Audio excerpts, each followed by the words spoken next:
¿Qué tal, Axel? ¿Cómo va? Roberto Caballero, todo el equipo de Mañana Soy te saluda. Buenos días, Roberto, buenos días, ¿cómo andan? Bien, muy bien. A ver, ¿qué pasó aquí? El FMI ha dado un plazo más largo, se suponía que, o por lo menos uno leía los diarios que ya sabemos, y decían que iba a haber un castigo de parte del FMI. Bueno, eso no ocurrió. Sí, bueno, yo creo que el primer hecho relevante es que hubo una reunión de directorio del Fondo Monetario para evaluar el avance que hay en lo que es el trabajo y la reelaboración de nuestro índice de precios al consumidor y algunas estadísticas más, como por ejemplo el Producto Bruto Interno. Este trabajo ya lleva tiempo en conjunto y efectivamente ayer ocurrió la reunión y emitió el directorio del fondo, es decir, el directorio está compuesto por la directora Lagarde y después los representantes de todos los países que forman parte del fondo. Y ahí sacó un comunicado, la verdad que muy escueto, donde básicamente retrata lo que está ocurriendo, que es que, como yo adelanté un par de veces, el trabajo conjunto con el Fondo Monetario Internacional va a continuar. Ellos estiman un año, tal vez sea menos, pero efectivamente, un poco a contramano de lo que estaban señalando los diarios opositores y algunos periodistas de la oposición, o que dicen que no son pero son, básicamente no ni castigó a Argentina, ni censuró el índice, ni dijo nada malo, todo lo contrario. Yo releí hace un ratito y dije textualmente, el directorio ejecutivo reconoció el diálogo en curso con las autoridades argentinas y su avance material desde 2013 en remediar las imprecisiones en el suministro de estadísticas sobre IPC y PBI. Es decir, el Fondo Monetario no solo no aplicó ninguna sanción ni nada parecido, sino que dice que se sigue trabajando en un contexto de diálogo y reconoce los avances de Argentina. Lo que quiero señalar ahí, porque un poco yo, bueno, porque me toca dentro de mi área, vengo acompañando este proceso, si bien se inició antes de que yo empezara en el ministerio, de ministro, y la verdad es que es bastante lo que debería pasar tiene alguna complejidad también, imagino yo, política, por eso también decía el otro día que esperaba que fuera una cuestión técnica que se pretende hacer del trabajo conjunto. ¿Por qué digo política? Porque el Fondo Monetario ha hecho muchas sugerencias con respecto al índice de precios, otras estadísticas, pero creo que lo fundamental es el IPC, por lo menos para la discusión local. No ha dicho nada parecido a que el índice está mal, a que es un desastre, como dicen otros, a que no mide bien la variación de los precios, sino que ha hecho sugerencias, muchas. Muchas de ellas se han aplicado, otras, según ellos, no se han aplicado del todo y han propuesto algunas nuevas, últimamente, hace un mes, algunas. ¿Cuáles serían, algunas nuevas? Sí, tienen que ver con cuestiones técnicas, pero tremendamente técnicas, como por ejemplo, el tamaño de algunas muestras para medición de algunos precios. Hay precios que son difíciles de medir, por decir algo, alquileres. Es una cuestión difícil de medir de dónde se toma la información, cuál es la muestra, es decir, cuántos datos se toman. Claro. Son cuestiones técnicas y estadísticas, otras tenían que ver con medición de canastas de servicios, cuestiones muy técnicas de cualquier índice de precios, y ya estamos a un nivel de detalle, yo creo, muy elevado. Si uno se pone a ver qué es lo que están pidiendo, yo creo, mi opinión, que son cuestiones menores, tremendamente menores, es decir, los pedidos gruesos que hicieron inicialmente ya están todos cumplidos. Sí. Si no fuera así, no reconocerían los avances. Pero por otro lado es difícil porque el Fondo Monetario yo creo que se da cuenta de la importancia que le han dado localmente a esta cuestión, sobre todo, y entonces hay un día donde el Fondo Monetario va a tener que decir, bueno, ya no hay nada más para corregir. Es como que es más fácil, y a ver si se me ocurre, es como que nos tendrían que poner un 10 y decir que está perfecto, y yo creo que cualquier índice de precios de cualquier lado del mundo que lo sometan a una revisión tan profunda como el de la Argentina, y siempre va a quedar algo perfectible, algo que se puede opinar, discutir, y los técnicos del FMI son muy capaces, entonces han encontrado montones de cosas que podrían mejorarse. Por eso digo, el proceso de mejoramiento de las estadísticas es continuo, y si uno quiere, permanente, y si uno quiere más, eterno, porque hasta que estén perfectas para un tercero va a ser muy difícil. Lo que yo creo que hay que valorar es que se sigue trabajando, que han dicho que ha habido avances, que hay un diálogo, y yo no sé si el Fondo Monetario, por eso me preguntaba por la cuestión política, sobre todo algunos países que no son muy afectos, digamos, a la política económica argentina y cosas similares, digamos, que tienen apreciaciones porque tienen otros signos políticos y otro tipo de gobierno. Les gustan muchos países de América Latina probablemente, pero esos países que votan un día van a tener que decir, bueno, listo, ya está, claro, no puedo reclamar más porque se ha hecho todo. Y ahí es donde entra el componente político. Tienen que hacerlo, la verdad que técnicamente se ha avanzado muchísimo, y después marginalmente, es decir, lo que falta hacer, y es todo materia opinable, desde nuestra posición se ha avanzado mucho, ya estaría desde la posición del fondo o del directorio del fondo, hay más para hacer, por eso lo han puesto de esta manera, que se sigue avanzando, que todavía hay imprecisiones, es decir, no han podido decir nada malo del índice. Claro. Todo índice de precios, toda estadística tiene imprecisiones porque es una estadística. Claro. Pero bien, digamos, nosotros seguimos trabajando, yo lo he dicho de esta manera, me parece que la decisión es seguir apostando a que ese trabajo conjunto siga mejorando, y siempre va a haber muchas cosas para mejorar, lo dije también el otro día. Después hay una cuestión subjetiva, ¿es suficiente? ¿Falta? Porque no han podido decir nada en términos de reprochar, claro. Entonces, la verdad que está muy bien, si quieren seguir trabajando, que sigan trabajando, Argentina está dispuesta. Yo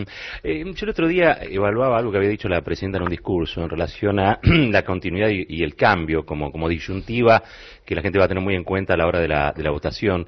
A mí se me ocurrió algo que tenía que ver con la gobernabilidad o la peripecia, digamos. Y estaba viendo que ayer la Unión Industrial Argentina convocó a un grupo de referentes económicos que no son oficialistas, digamos. Bueno, en el caso de Scioli sí estaba Miguel Bain, Rogelio Frigerio de Mauricio Macri, Marco Labaña de Massa, Javier González Fragas de Sanz, y todos se manifestaron en contra de una devaluación salvaje y a favor de cambios graduales. ¿Cómo se evalúa, digamos, desde el Ministerio de Economía de la Nación, con la solidez o la robustez que ha alcanzado, digamos, en el último tiempo la economía, digamos, se pronosticaban hechos catastróficos que no han ocurrido, se decían que no se iban a poder pagar cosas que finalmente se pagaron, como el Club de París? ¿Cómo se evalúa este corrimiento que hay de las descripciones más salvajes que hacen algunos economistas a esta idea del gradualismo? Y yo creo que el año pasado hubo una especie de conjura, muchos de los economistas, sobre todo de la oposición, por medios de comunicación, como es el caso del diario Clarín, que generaron, digamos, intentaron generar un clima de caos económico. Sí. Eso ocurrió el año pasado. Y creo que tanto batieron el parche que se quedaron ellos mismos aturdidos, porque la verdad que nada de lo que vaticinaban pasó, y hoy están en una difícil posición los economistas de la oposición y bueno, algunos que el año pasado miraban objetivamente, decían, y hoy claramente ya se han definido como parte de los cuadros técnicos de alguna de las fuerzas opositoras. Sí. A mí la verdad que no he leído en detalle las declaraciones, las deposiciones de los expertos que hablaron ayer, pero así sí vi por arriba una apreciación parecida a la que vos hacés, que es que, bueno, ahora están todos hablando de cambios graduales. Sí. Es decir, que hace un tiempito estaba todo mal, se cambió todo. Incluso fuerzas como el PRO, que teóricamente... A ver, se entrecorta un poco, Axel. No sé si hay un problema en la comunicación, un celular cerca de una ventana. A ver ahora. ¿Hola? No, se corta la comunicación. Ahí en un ratito seguimos charlando seguramente con el ministro de Economía de la Nación. Bueno, estaba justo contestando esta reunión que se hizo en la sede de la UIA, que convocó a buena parte de los economistas no oficialistas, digamos, o bueno, hice la salvedad con Miguel Bain, donde ya no hablan, como bien él decía, de ajustes salvajes, de devaluaciones, de shocks, sino que hablan de gradualismo, de que en realidad bueno, algunas cosas están para seguir siendo como están llevadas a cabo, digamos, que no hay que hacer tanto cambio, que creo que eso ha sido o es producto, si se quiere, lo que ha pasado en el último año. Insistíamos con el tema del nivel de reservas, también cómo la Argentina viene haciendo frente a sus obligaciones. Creo que estamos reconectados. Axel, ¿me escuchás? Sí, perfectamente. Perdón, estoy en el auto y ahí sabés que hay zona de la ciudad que no sé si porque habrá alguna interferencia particular o porque por algo, pero siempre se corta en el mismo lugar, así que debería haberlo previsto. Está bien, bueno, y tomar otro cambio. Decíamos que estos que hablaban de shock y de ajuste, hoy dicen otra cosa. Exactamente, no, pero peor que eso, porque todas y cada una de las medidas que sacó este gobierno las criticaron, todas y cada una.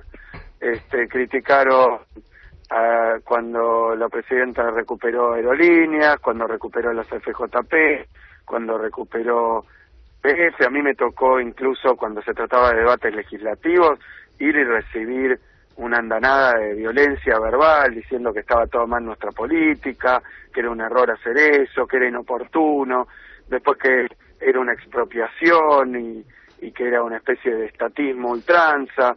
Después cuando fuimos a pasar por el Congreso lo que fue el acuerdo amistoso con Repsol para pagarles una indemnización, según marca la ley, a criticar lo que se pagaba, o sea, criticaron que no se pagaba, después que sí se pagaba, con el Club de París lo mismo, con el tema de la deuda lo mismo, con el tema del tipo de cambio lo mismo, es decir, aquellos que aplaudían de pie en los 90 y que después se pasaron a la crítica permanente y sin ningún sentido muchas veces de todas las medidas del gobierno, hoy están diciendo gradualismo. Y eso quiere decir que básicamente están reconociendo lentamente, y muchas veces forzados por el marketing electoral, que la política económica del gobierno es robusta, hay que darle continuidad, y que si a ustedes me preguntan a mí qué hay que hacer, continuar o cambiar, yo lo llamo profundizar, que es cambiar, cambiar en el buen sentido, es decir, se ha hecho mucho en el terreno de la industrialización, hay que seguir industrializando, pero más y mejor, corrigiendo aquellos errores que se puedan haber cometido, generando nuevas políticas, siendo creativos, imaginativos, porque es muy difícil la tarea de la reindustrialización de la Argentina. Claro. La inclusión social, otra cuestión que nos decían en los 90 que era imposible, que la gente estaba afuera porque era vaga, no quería trabajar, porque el país tenía un desempleo alto porque es subdesarrollado y así se tiene que quedar, que no hay nada para hacer. Se ha avanzado en la inclusión social, queda mucho para hacer. Entonces, si a mí me preguntan qué hay que hacer, si dejar todo igual o modificar, y bueno, obviamente, todos los días nosotros estamos anunciando nuevos planes, nuevas medidas, nuevas ideas para seguir adelante en el camino de la industrialización, del crecimiento y la inclusión. Y agrego algo, con un mundo que está muy complicado, cuando uno mira las economías vecinas, encuentra que hay situaciones bastante complejas desde el punto de vista económico. Cuando uno mira lo que esta gente miraba embelesada como algunos países de Europa, de, digamos, crecimiento muy fuerte en la etapa anterior, como era el caso de España, de Portugal, de Grecia, decían, ese es nuestro camino. Ahora que eso se ha caído en una profunda crisis, que es la crisis europea, que no es más que la escuela de la crisis norteamericana, bueno, la verdad es que en Argentina hay que tomar medidas, entonces sale la 12, sale el Procrear para vivienda, visitamos con la presidenta en Mendoza, 900, 600 viviendas espectaculares que se han hecho, nos decían, porque a mí me dijeron, yo lancé el plan, lo lanzamos con la presidenta, dijeron, ni una sola vivienda van a poder hacer. Bueno, los resultados están a la vista, ¿qué van a decir? ¿Que hay que echar todo atrás? La verdad que es en cierta medida un reconocimiento, como siempre lateral, como siempre solapado, de casi todas las políticas que ha llevado adelante el gobierno. ¿Qué puedo decir? Que los economistas de la oposición, cuando realmente están en la tribuna, pero no solo para criticar y no solo para subirse a las operaciones mediáticas del diario Clarín, y que era la punta de lanza para plantear un esquema de que en la economía todo iba pésimo y había que cambiarlo todo, que fue lo que plantearon el año pasado. Cuando eso ya se cayó y se cayó por su propio peso, porque los argentinos no son tontos, nadie es estúpido, no te pueden decir que vas a perder el laburo durante un año entero a todos los argentinos y eso no pasa, y sigue insistiendo, que va a haber hiperinflación y hay una desaceleración que ellos mismos tienen que reconocer y seguir hablando de hiperinflación. O sea que Yo creo que entonces, como ahora hay un poco de posibilidad de que se acallen esos gritos y esa propaganda permanente en contra del gobierno para discutir un poco qué hay que seguir haciendo en el terreno económico, yo creo que está bueno que hablen de gradualismo, pero aun cuando hablan de gradualismo sería bueno que expliquen qué es lo que quieren cambiar y qué es lo que quieren dejar. Claro. Ministro, ¿qué tal? Marco Citadini lo saluda, ¿cómo le va? Hablaba usted acerca del tema del índice de precios, de la inflación y todo esto, y le escuché ayer, creo que fue una respuesta a una pregunta que le hacían en relación con la desaceleración de precios, y que a usted le parecía que el índice de inflación este año iba a estar en algo así como el 18%. El número me pareció fuerte, pero además también había, una explicación de lo que había sucedido en los últimos años en ese tema, ¿no? Sí, no solo es una cuestión estadística, ¿no? Algo, por eso yo el otro día, incluso malintencionadamente, tomaban esas mismas palabras que escuchaste vos, sí, y tomaste esto diciendo el ministro reconoce que la inflación es 25%. Bueno, yo quiero decir algo para que quede claro. En primer lugar, no queda otra que un poco tomar las palabras de los diarios opositores y los economistas opositores, que el año pasado decían que los precios iban a variar en un 40%. Terminó el año, eso no pasó, pero este año, para 2015, están hablando ellos de una inflación de 25%, o sea que eso es el máximo de todos los máximos. Es lo que dice, el que más alto dice para este año. Es que comparando a lo que ellos mismos decían el año pasado de 40, con lo que ellos mismos dicen, que es exagerado, que trata de generar ese clima y esa sensación térmica de que todo anda mal, ahí ya hay una desaceleración de 15 puntos. Es decir, que aún el economista más opositor está reconociendo una desaceleración de prácticamente la mitad en términos de precios, sobre sus propios inventos, pero esos inventos ya no da para más para que digan cualquier cosa. O sea, tienen que desacelerar el invento también. Sí, es un invento en vías de desaceleración. Así que yo digo esto para decir que todo el mundo, todos los economistas, aún los opositores, reconocen una fuerte desaceleración en la variación de los precios, en la inflación. Lo que yo decía es, siguiendo un poco el ritmo del pulso real de la economía, incluso ellos ahora, el otro día, una nota que creo que fue tapa de Clarín o La Nación, que decía, la inflación de este mes es menos que el 2%. Basta con tomar ese número y anualizarlo para darse cuenta que nunca puede ser 30, 40, como decían ellos, porque 2% en 12 meses dará un 24, 25 por el acumulativo. Bueno, ellos que inventan tienen que reconocer, pero ojo por la nota, porque también ya un poco da pena esto a nivel de operación mediática. Decían, la inflación de este mes va a ser baja, pero después va a subir. Entonces no pueden con su genio, digamos. Sí. No pueden. Axel, ¿cómo te va? No pueden reconocer las cosas que se hace, que cambian, que mejoran, no pueden reconocer nada, no pueden reconocer absolutamente nada, pero cuando después les preguntan qué va a cambiar, no quieren decir, y eso que no quieren decir igual lo van a cambiar gradualmente. Claro. Así que es un discurso tan enredado, tan difícil de descifrar. ¿Qué quieren decir? Entonces yo los desafío, sinceramente, a que digan lo siguiente: ¿qué quieren cambiar? Porque si ya no van a sacar la asignación universal fijo, no van a devaluar, como decían hace un tiempo, no van a privatizar YPF, ni aerolíneas, no van a privatizar de nuevo las jubilaciones de los argentinos. Pues todo esto fue una desgracia. Hace un tiempo, lo aplaudieron cuando se hizo, no lo apoyaron cuando se revirtió, y ahora, la verdad es que dicen que no lo van a cambiar. Axel, ¿cómo te va? Sí, entonces yo me pregunto si van a continuar con la misma política económica, dónde están las modificaciones y qué efecto van a tener en la gente y cuáles son sus objetivos.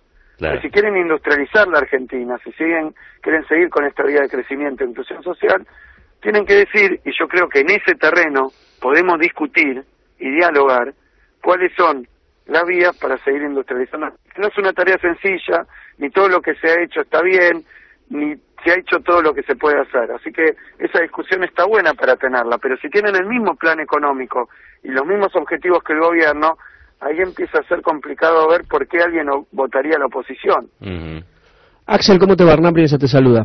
¿Qué tal, Hernán? ¿Cómo andás? Bien, te quiero hacer una pregunta más de política o sociológica que económica, y que tiene que ver con que vos como ministro de Economía generalmente debes cruzarte muchísimas veces con empresarios de la alta industria, con empresarios de pequeñas y medianas empresas, con economistas de todo tipo, y te quería preguntar si en esa batalla de alguna especie, de algún tema cultural, ideológica, vos ves un cambio en esos sectores que uno podría decir dominantes, dirigentes de la economía argentina, o si siguen empecinados en esa hegemonía liberal, neoliberal, lo que en aquellos años 70 se pensaba como los Chicago Boys. ¿Siguen siendo los monetaristas los dominantes en la economía, o ya incluso en el empresariado hay un cambio de concientización? Mira, el tema que lo que le pasó al liberalismo, al neoliberalismo en la Argentina, los Chicago Boys eran los que acompañaron a muchas dictaduras militares en el continente para hacerles la política económica. Lo que le pasó a la ortodoxia, al neoliberalismo, a los economistas liberales y al pensamiento liberal de los empresarios, lo primero que les pasó es el tremendo fracaso que vivieron en 2001. Porque Argentina era el mejor alumno del monetarismo, del liberalismo, del Fondo Monetario Internacional. Hizo todo, absolutamente todo, a rajatabla lo que le pidieron las políticas liberales. Y bueno, y terminó en 2001 en una catástrofe política, económica y social sin precedentes en la historia argentina. Así que el resultado, digamos, el experimento liberal en Argentina, a sus anchas, aplicó todas sus políticas, privatizaron todo lo que querían privatizar, liberalizaron el comercio absolutamente, aplicaron políticas antiinflacionarias, aplicaron toda su batería, digamos, todo su arsenal, lo aplicaron a la economía argentina. ¿Y saben qué? Terminó como inevitablemente terminan esos experimentos, con la gente desocupada, abajo de la línea de pobreza, en la calle. Y bueno, con un gobierno que no pudo ni siquiera terminar su mandato, por traer al ministro de Economía, que era el paladín del neoliberalismo. A ese ministro lo querían todos, lo querían todos en su equipo. Hasta la Alianza, que vino a sustituir al menemismo, lo quiso en su equipo. Entonces, el radicalismo, digamos. Entonces, yo creo que tienen ese fracaso en su haber, que es muy difícil, digamos. Pasa el tiempo, alguna gente se olvida. Yo veo ahora que hay chicos jóvenes, pibes con los que yo hablo, que no vivieron 2001, no tienen el recuerdo vívido, pero la mayoría de los argentinos todavía tienen claro lo que fue ese desastre. Y al mismo tiempo, han pasado 12 años, yo creo que de muchísima estabilidad en el terreno de la economía, muchísima, a pesar de lo que dicen, previsibilidad, reglas de juego claras, porque el gobierno tiene, tanto Néstor como Cristina tenían objetivos en materia política, económica y social, y usaron al Ministerio de Economía y a la política económica para alcanzar esos objetivos, lo cual llevó incluso a cambiar de instrumentos. Muchas veces dicen, bueno, pero cambiaron de opinión, se dicen, se contradicen. No, hay muchísima flexibilidad. El mismo instrumento nos sirve en todas las oportunidades. Nosotros estamos haciendo, desde el punto de vista conceptual, muchísima política de fomento de la demanda. ¿Pero por qué? Porque con un mundo que tiene una demanda floja, hay que sustituir demanda externa por demanda interna. Entonces aparecen esos programas como el Precios Cuidados, Ahora 12, Progresar, Procrear, Asignación Universal por Hijo, también inclusión jubilatoria, todos planes que son planes de inclusión social, pero también de fomento de la demanda. Y esto va a contrapelo del monetarismo, de la ortodoxia. Yo, si vos me preguntás si se ha ganado la batalla, me parece que no, porque todavía hay muchas cuestiones que subsisten incluso en el sentido común de la gente, ¿no? Esta idea de que los precios crecen por culpa del Estado, de que todo es culpa del Estado, Eso es parte central a nivel de lo que me preguntabas, Hernán, ideológico profundo. El Estado en la economía, siempre que tiene alguna participación, alguna intervención, es para mal, para peor, falla, y es en contra de los empresarios. Yo creo que en estos 10 años 12 años ya de política económica distinta, hemos mostrado todo lo contrario, que el Estado no está en contraposición, no hay una antinomia, no hay un dilema, no hay una contradicción entre Estado y mercado. Eso es una mentira neoliberal para sacar al Estado de los lugares donde sí tiene que estar, porque el mercado no llega. Porque el mercado no, digamos, el libre mercado, el liberalismo, lo que ha mostrado es que cuando el Estado se retira de todos lados, deja a la gente de garpe. Y tampoco le sirve a los empresarios, porque la industria argentina la destruyó el neoliberalismo, no las políticas económicas de inclusión social y de crecimiento y de industrialización. Y ahí tiene que haber un Estado fuerte, y muchas veces, miren qué paradoja, y creo que esto los empresarios también lo entienden, muchas veces es el propio Estado el único que puede producir mercado, porque el sector es muy concentrado, si no, lo que genera, y lo saben incluso los liberales, y lo aplican en los países desarrollados, que tiene que haber defensa de la competencia, porque si se queda el mercado solo, lo que ellos llaman mercado, no hay ningún mercado, hay 2 o 3 vivos que manejan cada una de las ramas de la economía para su provecho, dejando a la gente afuera, incluso dejando a las pequeñas empresas, sí, a las industrias nuevas también afuera. Entonces yo creo que el Estado también tiene una función que es producir mercados, reglas de juego claras, defender la competencia, defender al consumidor, y que eso no es malo para la industria ni para los empresarios tampoco. Me parece que se ha demostrado, porque en estos 12 años se han creado nuevas industrias, nuevas empresas, como en pocas etapas en la historia argentina, y han ganado mucho los empresarios también. O sea que me parece que ahí tienen, por decirlo así, una contradicción. Aquellos que creían en el dogma liberal se han dado cuenta que el liberalismo los llevó al fracaso, y que estos 12 años los ha llevado a ellos a crecer mucho, también a los empresarios, y a hacer buenos negocios, y a tener buenas rentabilidades. Y eso no implica dejar a la gente afuera, y eso no implica hambrear a los argentinos, que es un poco la receta liberal. Para que a los empresarios les vaya bien, aparentemente, según el liberalismo, hay que hambrear a la gente.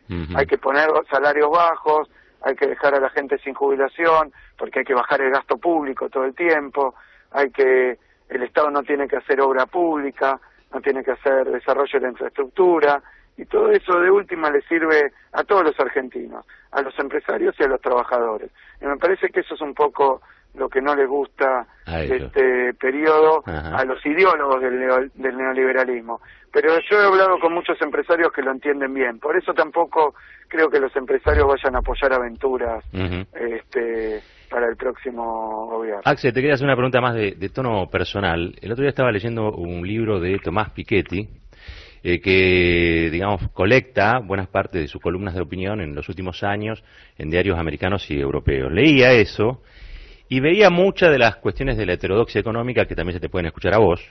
Y la pregunta es, a ver, hay alguien que dice cosas parecidas y es bestseller en el mundo, ¿no? O por lo menos eligió eso. ¿Por qué vos, quizá teniendo la misma oportunidad de ser un pensador de la economía, porque de hecho lo sos, ¿por qué decidiste ser ministro de Economía y estar todos los días haciendo lo que haces? Digo, porque me imagino que también tiene un desgaste importante la gestión.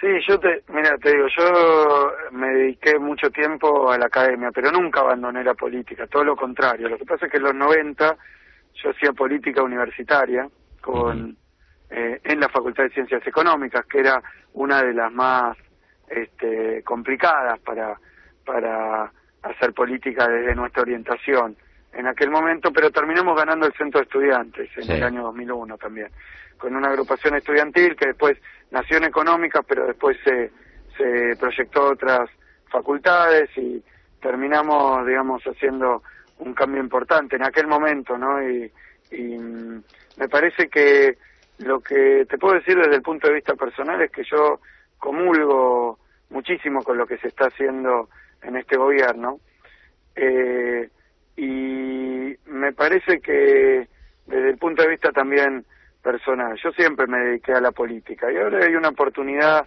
muy grande de llevar adelante en la realidad algunas cosas que muchos de nosotros en los 90 pensábamos y creíamos que eran imposibles de llevar a la práctica. Esto de que hoy prácticamente el 98% de los argentinos que están en edad de jubilarse tengan una jubilación, que la asignación universal por hijo sea un plan que llega a todos aquellos que lo necesitan, que se haya mejorado tanta la inversión en ciencia y tecnología, que se hayan creado tantas universidades. Creo que hoy muchos de nosotros que en los 90 estábamos en lo que uno llamaría la resistencia a las políticas liberales, hoy tenemos la oportunidad de formar parte de un gobierno que lleva a la práctica muchas cosas que nosotros pensábamos. Axel, Pero ¿volverías queda mucho a ser por hacer, ministro? queda mucho por hacer. Es que queda Sí. mucho por hacer. Yo, la verdad es que estoy trabajando hoy para que a los argentinos, digamos,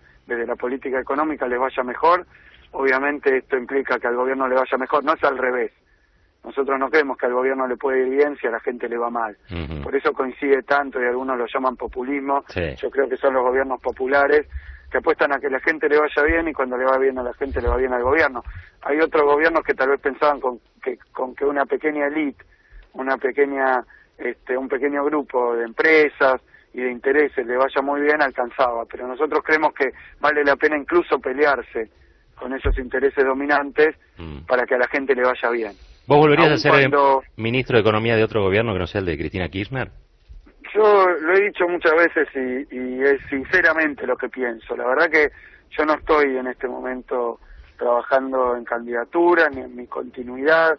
Yo creo que con Cristina de presidenta yo le tengo una enorme admiración, una enorme confianza. Me parece que todo el mundo sabe, todos los argentinos sabemos lo que significó Néstor primero y Cristina después para este país en términos de tener presidentes, con este coraje, con esta entrega absoluta a las necesidades, de los 40 millones de argentinos. Yo acá me siento muy cómodo siendo ministro de Economía y creo que puedo aportar mucho y que soy escuchado, pero que también, por supuesto, que hay un liderazgo muy claro en el terreno de la política y por tanto también de la economía. Para adelante lo que yo sé es que en la medida en que nuestro proyecto político sea elegido nuevamente por los argentinos para continuar, yo ahí creo que tengo un lugar, pero tampoco voy a condicionar a nadie ni estoy de candidato, no estoy pensando en candidaturas, estoy pensando en trabajar todos los días para que ninguna de estas zancadillas que trataron de hacer para que esto no pueda continuar, cuando con las corridas cambiarias del año pasado, con los fondos buitres, con la crítica feroz y muchas veces desalmada y mentirosa que se le hace al gobierno y a sus funcionarios. Por lo menos a mí personalmente, por ejemplo, yo he sufrido estos ataques personales que no son contra mí, son contra un proyecto político, son contra las ideas y las políticas que a mí me toca en este momento encarnar, son contra Cristina Fernández de Kirchner, pero han fracasado una y otra vez. Y mienten, siguen mintiendo. Hoy leía también en el diario que me han puesto otra denuncia penal, de nuevo, otra denuncia Clarín. Yo la llamo denuncias Clarín, denuncias penales Clarín. Le iba a preguntar por eso, ministro, porque para que la gente lo sepa es por los permisos de exportación, digo, ¿no? Pero es otra mentira de esta gente, otra mentira, y funciona así. Es un procedimiento, yo creo que estaría bueno desenmascararlo, porque es tan infantil, tan tonto, tan mentiroso, tan triste que esto sea así, que se les haga el juego. Miren cómo funciona, porque yo tengo un montón de estas denuncias de Clarín, las denuncias penales Clarín, funcionan así. Un día Clarín saca una nota haciendo una gran denuncia. Sí. A veces son mentiras, como mi sueldo de 400.000 pesos. Mentiras, como esto otro que están poniendo ahora. En la mayoría de los casos son mentiras. Una denuncia de un periodista de Clarín en la columna de Clarín. Lo ponen un día, lo ponen otro día, y después aparece un abogado independiente que agarra la nota de Clarín, la recorta, la pega y se la lleva a un juez. Esa es la denuncia penal. Es la nota de Clarín llevada a tribunales. Es vergonzoso, es lamentable, es una actitud del periodismo. Y después, ¿cómo pone Clarín? Alguien denunció porque descubrió algo. No, no es nada, es la nota de Clarín pegada con boligoma y llevada a un juzgado. Y entonces, ¿cómo aparece después? En el juzgado nada, aparece en Clarín. Denuncia penal contra Kicillof o contra algún funcionario. Es la nota de Clarín, que no tiene ninguna base, que incluso cuando nos consultan a nosotros le contestamos uno por uno los puntos mentirosos que dicen, pero no importa, van y lo llevan a tribunal. Entonces después lo tiene un fiscal, lo tiene un juez, que sabemos cómo funciona la justicia argentina. Es decir, que ahora hay que ver qué hace el juez y qué hace el fiscal que recibió esta denuncia a Clarín. ¿Actúa Clarín o actúa como tiene que hacer? Porque son denuncias Clarín. Tengo montones de ejemplos. Siempre lo mismo. Una nota, otra nota, después a tribunales. ¿Para qué? Para hacer otra nota. ¿Ven? Ahora lo investiga la justicia. No, es la misma mentira. Es la misma taradez, es la misma operación mediática de esta gente. Es Mañeto, que a veces se encuentra más o menos seco, y después empieza y dura años de años. Esto, 2 notas de Clarín, Boligoma, palo y a la bolsa, y después nota de Clarín. Nota de Clarín, que dice, lo denuncian. No, no lo denuncian, es Clarín y será un abogado. Ahora me iba a fijar qué abogado es, porque tienen unos que están abonados, Sí. Están abonados. Entonces van, toman lo de Clarín, a veces son políticos también de la oposición, que toman 3 notas de Clarín y hacen la denuncia. ¿Y para qué sirve? Para que Clarín tenga más notas con la misma denuncia que hizo, pero ahora porque está en la justicia. Entonces ahora de nuevo, es una nota de Clarín. En Clarín deben haber sacado esta nota que me denunciaron en la justicia. Sí. Son ellos. Dice un abogado privado. Son La los verdad que no tentáculos encuentro. de Mañeto, son los tentáculos de Mañeto. Acá está el nombre, Santiago Dupuy de Lome. Sí, vaya a saber quién es. Bueno, toma, no, hay unos que son seriales. Toman toda la nota de Clarín son y la seriales, convierten en denuncia. Es penoso, es lamentable, y eso creen que... Y después van y condicionan a la justicia, ¿de qué manera? Condicionan a la justicia. Porque si ahora el fiscal que la recibe dice, no, pero esto es una boludez. Sí. La descarta. Claro, y Empieza después empiezan Clarín a a atacar. decir, no quieren investigar porque son kirchneristas, son K. Sí. ¿Se dan cuenta? Entonces empiezan a extorsionar a la justicia. Funcionan así, funcionan como una máquina de extorsión. Entonces la denuncia vuelve, lo han hecho con Máximo Kirchner, con esa denuncia que hicieron. Entonces ponen la denuncia en el diario, después un hábil abogado toma una tijera, Boligoma, la pega y la lleva. La denuncia Clarín, la denuncia Boligoma, es una nota de Clarín que se la llevan a un juez. Y después si el juez o el fiscal miran y dicen no hay ningún asidero, porque son 2 notitas de un periodista de Clarín, que quiere hacer oposición al gobierno y que quiere... esto lo hacen para que la gente por la calle me diga chorro. Sí. Lo hacen para eso. Porque esto, vaya a saber que lo hacen para eso. Y lo digo porque después dicen que no hay libertad de prensa en la Argentina. Cualquier mentira la pueden poner en su diario. No se desdicen. Lo de mis 400.000 pesos por mes lo pusieron en tapa del diario. Y sí tuvo su efecto. A la mañana un señor que había escuchado la radio gritó chorro. ¿Por qué? No, porque ganás 400.000 pesos. Un puntito, un poroto para Mañeto, un poroto para Mañeto y su campaña sucia. Ministro, así funciona. Sí. Le acercamos, este abogado es el mismo que había denunciado. No, les agradezco. No, después las explicaciones, hay que dar explicaciones, porque ya la dijo Augusto Costa ayer, cómo es el método para dar la ROE, o sea, otra cosa más. Pero van a seguir así porque yo creo que están un poco nerviosos, como decía Néstor Kirchner. Axel, no queremos robarte más tiempo. Muchas gracias por esta comunicación con nosotros. Muchísimas gracias a ustedes. Muchísimas gracias a ustedes. Hablábamos con Axel Kicillof, ministro de Economía de la Nación.